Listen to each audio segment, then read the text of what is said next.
Pag-aralan ng wasto, panatiling sariwang hangin. What are the requirements for the storage of hazardous waste? Pwede nating gawing basis itong nakasulat sa DENR Administrative Order Number 2013-22, December 4, 2013, entitled Revised Procedures and Standards for the Management of Hazardous Waste. Pwede nating buksan, puntahan yung chapter 6. Sa chapter 6, doon natin pwedeng makita yung listahan requirements for the storage of hazardous waste. So para makita natin, let's have this chapter 6, hazardous waste storage and labeling.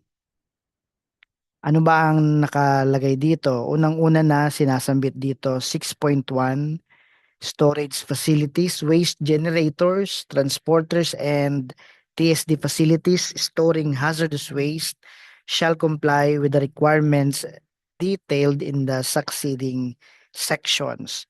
So 6.1.1, requirements for storage facilities.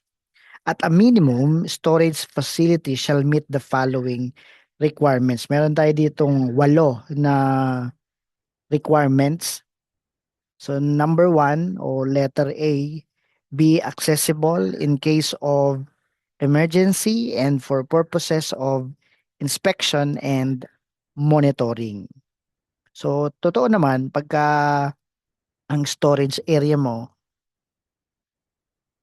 meron kang mga hazardous waste at possible magkaroon ng emergency.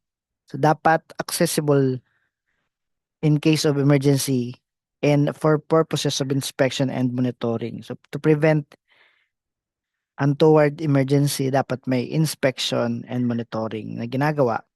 So accessible yon.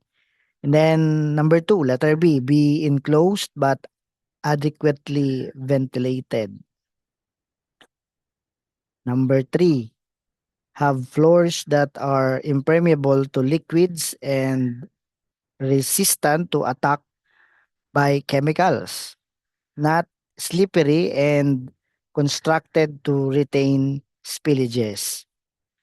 Number 4, be properly secured and not easily accessed by unauthorized person. So mapapansin nyo, binibigyan na tayo ng design.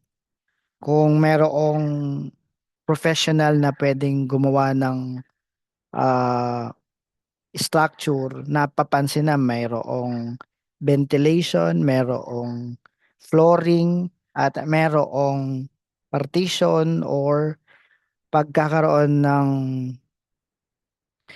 barrier between the materials and the people. Yan na yung not easily access. And then meron tayo dito ng number 5, have provision for proper waste segregation. So maaaring may mga compartments. And then meron ding provision for proper drum handling and storage. Minsan mapapansin nyo merong elevated na storage, meron naman on the ground. Pagka elevated ang storage, pagka merong transport ng hazardous waste, tugma, saktong-sakto na doon sa sasakyan. Dahil naka-elevate din naman nga ang sasakyan, yung floor nun. So, isang slides na lang. Unless meron kang tool para pam-lift ng drum mo papunta doon sa sasakyan. So, di ba iba? And then, meron kang provision for proper storage. Minsan may mga flammables dyan. Kailangan mo may ventilation. Meron kang aircon pa nga ang iba. Depende sa material. Meron naman explosive. Kaya kailangan may aircon din. Hindi laging exposed sa mga direct sunlight. So, kailangan ang provision na yan And then dapat ang mga pinapatungan nito ay stable. And then have full emergency response equipment corresponding to the class of waste being stored and potential emergencies associated with it. So maaaring meron ka na diyang fire extinguisher, meron ka na diyang sandbox, meron ka na diyang spill kit, marami ka na diyang naka standby. And then meron ka na diyang mga personal protective equipment. Letter H, meron tayo, ensure that all categories of waste allowed to be stored within a prescribed period are treated or sent to appropriate TSD facility. Yung waste mo na hindi dapat napupuno agad ang iyong storage area. So kung puno na, dapat dali na yan sa TSD. So these are the requirements. Meron kang 8 requirements for storage facilities, for the storage of our hazardous waste.